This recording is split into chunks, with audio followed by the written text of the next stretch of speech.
歡迎返到嚟讀書日誌，今集繼續睇 Mitch Horowitz 嘅 The Miracle Habits， 讓你自帶好運嘅奇蹟習慣。作者喺內外合一呢一章有一句話幾適合做 career fair 嘅門口 slogan。Cool 嘅意思係有自信，唔使去求別人嘅讚美。先講清楚，呢度講 cool 唔係扮冷淡，亦唔係對所有建議都反白眼，係你唔需要每一個選擇都先問別人會唔會讚。想象下你下星期要去職業博覽會，宿舍張台上面攤住一份改到七彩嘅 CV， 你明明中意影相、文字同埋文化研究， CV 最頂嗰行卻寫住自己熱衷於 data-driven decision。 你其實想問創意產業嘅實習，最後又排咗幾間同學話最穩陣、人工最好嘅公司。到咗準備 interview， 你望住鏡入面套借返嚟嘅西裝，冇任何一樣嘢錯，但成個人都好似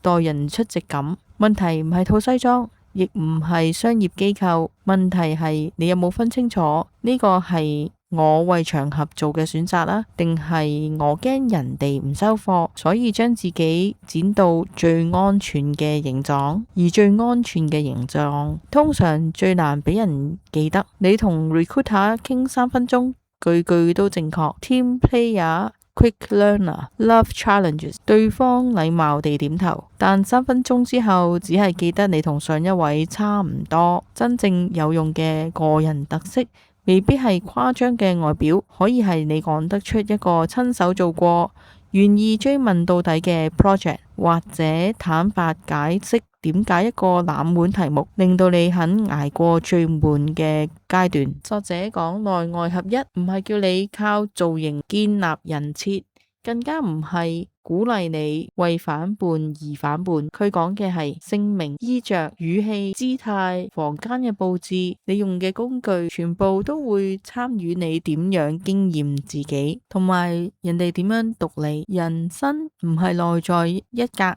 外在一格，你每日點樣出現本身就係你生活緊嘅一部分。所以面試着得正式，完全可以係你嘅決定。讀商科亦可以係你真正想走嘅路。內外合一從來唔等於着得特別，佢只係要求一樣幾難嘅誠實。你做呢個選擇究竟係因為適合，定係因為怕失去掌聲？大學生最容易中招嘅係將可被認可誤會當成值得追求。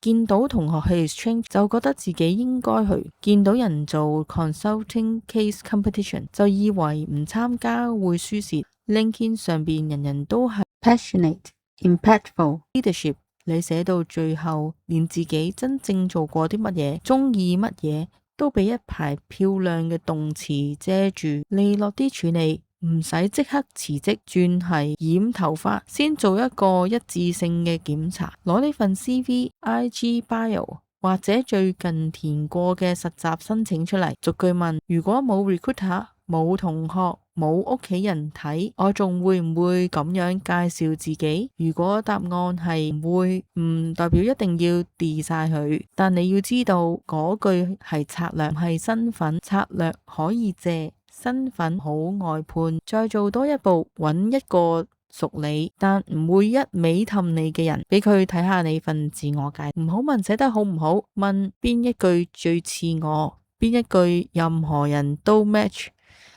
你唔需要將私人嘅生活放晒上 CV， 你只要令公開版本嘅自己唔好同真實版本完全斷線。書入面有個重點，個人特色唔係天生就揾到，往往係由細小喜好慢慢推敲出嚟。你未必要知道真正嘅我係乜嘢先開始，你可以留意自己中意早起定夜晚做嘢，中意落手整定係抽象分析，多人討論定係安靜寫作，中意着波鞋定係中意着皮靴。未必每樣喜好都可以照做，但至少知道自己中意乜嘢，呢個分別好重要。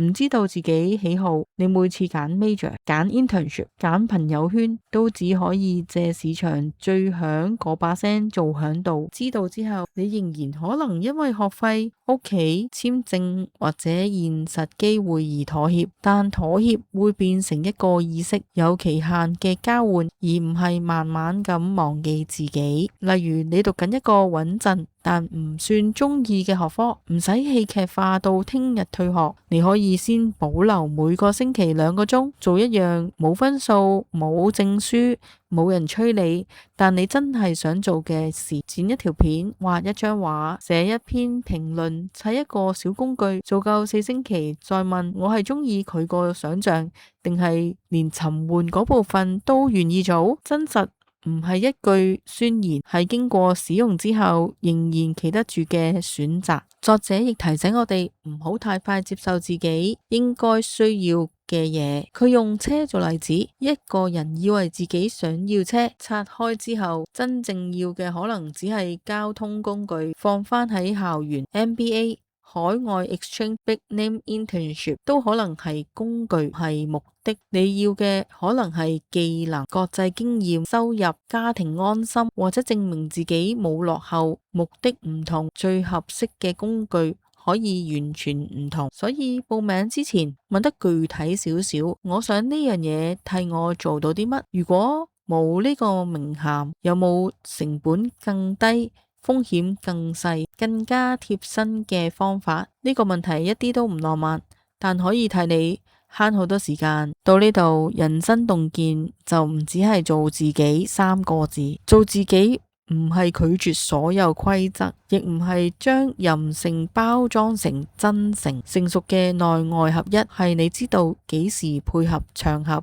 幾時守住底線，知道邊啲係工具，邊啲先係方向，亦知道特色可以靠扮演借返嚟。作者講到教育，落咗一句好克制但夠實際嘅提醒：彈性唔等於貶低學位。醫療、科學同樣需要專業嘅資格，教育當然有實際嘅門檻。作者要切開嘅係將某一種學歷當成人人必須要嘅預設。你可以參考別人嘅職涯規劃，但唔好連佢哋想要嘅人生都一併抄低。讀一個學位、考一張證書之前，先確定呢樣係你條路需要嘅工具，唔係用嚟遮住不安嘅昂貴道具。大學其中一份珍貴，正正係容許你低成本試錯，旁聽一堂，加入一個 project， 問教授一條幼稚問題，同校友飲杯咖啡。唔好等到每個選項都包裝成重大決定先開始了解。你越早用真實經驗測試，越少需要靠朋輩嘅掌聲幫你決定。今晚做一件小事，揾出一個你最近為咗睇落正常而作出嘅選擇，唔使即刻推翻，只要寫低佢。我真正想換取嘅係乜嘢？有冇另一個方法更符合我嘅節奏、資源同埋個性？當你答得越具體，外面嗰個你同埋心入邊嗰個你就唔使長期扯住兩邊走。如果你想讀完整本 Mitch Horowitz 點樣由衣着、名字、教育、交通一路傾到個人選擇，可以去實體書店或者網上買呢本書 The Miracle Habits， 讓你自帶好運嘅奇蹟習慣。買一本書未必即刻改變人生，但可以替我哋日常生活換換空氣，亦係一個實際投資自己嘅方法。如果你中意呢種兜圈，但又肯陪你諗清楚讀書時間，記得訂閱讀書日誌，like 呢條片。我哋下集見。